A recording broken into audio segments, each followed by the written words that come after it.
یہ 1996 کی ایک سرد دوپہر تھی۔ شکاگو لا سکول کے ٹھنڈے کوریڈور تھے اور وہ ان برآمدوں میں آہستہ آہستہ چل رہا تھا۔ اس کے ایک ہاتھ میں بریف کیس تھا، دوسرے ہاتھ میں فائلیں تھیں اور اس نے یہ فائلیں سینے پر رکھ کر انہیں ہاتھ سے دبا رکھا تھا۔ اس کے چہرے پر فکر کی کئی لکیریں بکھری تھیں۔ وہ اس عالم اسٹاف روم میں داخل ہوا۔ اس کے زیادہ تر کولیگز کافی کے مگ اٹھا کر ایک دوسرے سے گپ شپ کر رہے تھے۔ اس نے کمرے کا جائزہ لیا۔ اس کا دوست کھڑکی کے پاس اکیلا کھڑا تھا۔ اس نے فائلیں اور بریف کیس میز پر رکھا، اوور کوٹ کھونٹی پر لٹکایا اور مسکراتا ہوا دوست کے پاس پہنچ گیا۔ دوست نے مسکرا کر پوچھا، آج کا دن کیسا گزرا؟ اس نے گرم جوشی سے جواب دیا، گڈ۔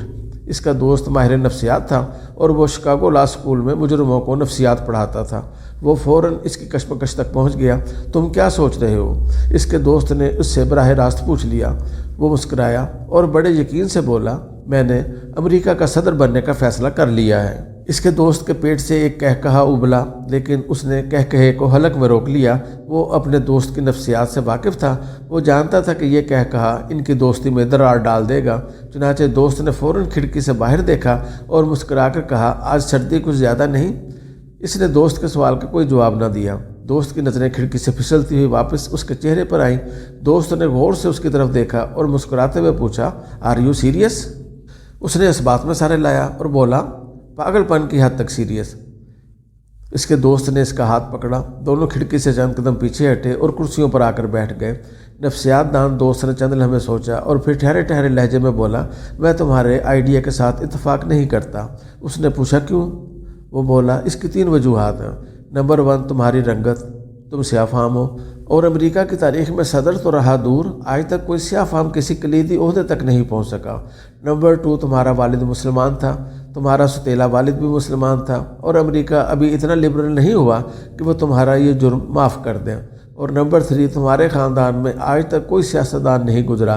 چنانچہ میں یہ سمجھتا ہوں کہ انسان کو کوئی ایسا کام نہیں کرنا چاہیے جس کا اسے تجربہ نہ ہو، جس میں کامیابی کے امکانات کم ہوں اور جس کی پہلے کوئی مثال بھی موجود نہ ہو۔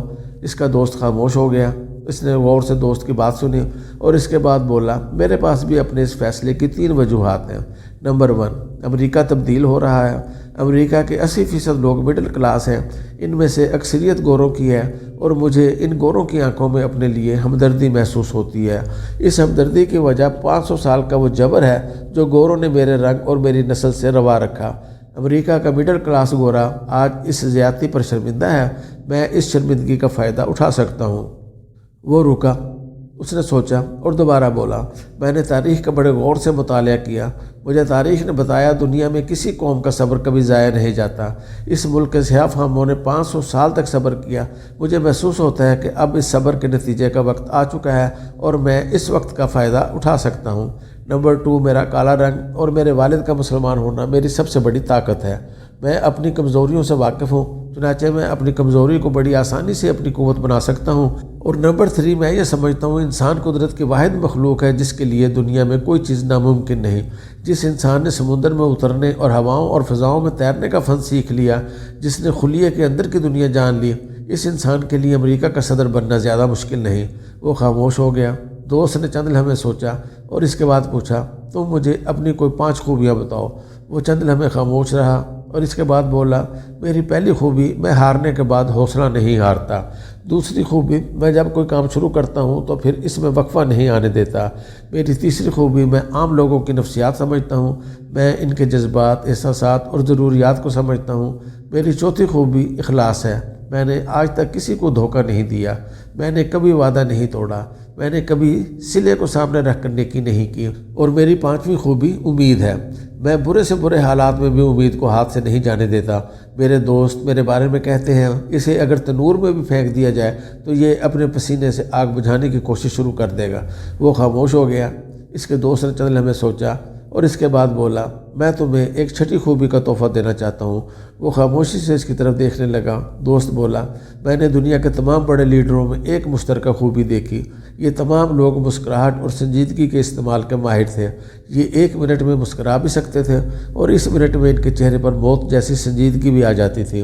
تم نے جس دن سنجیدگی اور مسکراہٹ کا استعمال سیکھ لیا، تم کامیاب لیڈر ثابت ہو گئے۔ اس کے ساتھ ہی وہ اپنی سیٹ سے اٹھا، اس کے سامنے جھکا اور مسکرا کر بولا، میں آپ کی کامیابی کے لیے دعا گو ہوں mister president. Chicago law school کا یہ استاد باراک حسین اوباما تھا۔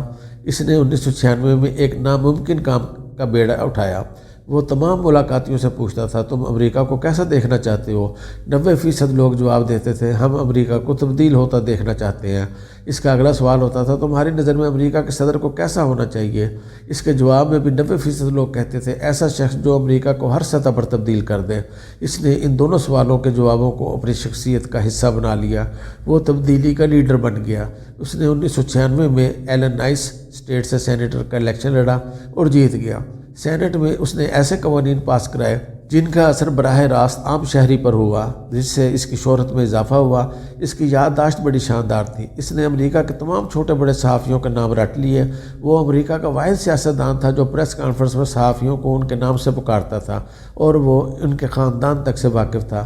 2004 میں اس نے قومی سینٹ کا الیکشن لڑا اور وہ امریکہ کی تاریخ کا 5واں سیاہ فام سینیٹر بن گیا۔ سینٹ میں پہنچ کر اس نے 18 گھنٹے کام کیا۔ ایشوز کی بیک گراؤنڈز اور آئینی دفعات کی تفصیلات تک ازبر ہوتی تھی۔ اس محنت کا یہ نتیجہ نکلا کہ وہ امریکہ کے 11 طاقتور ترین سینیٹرز میں شمار ہونے لگا۔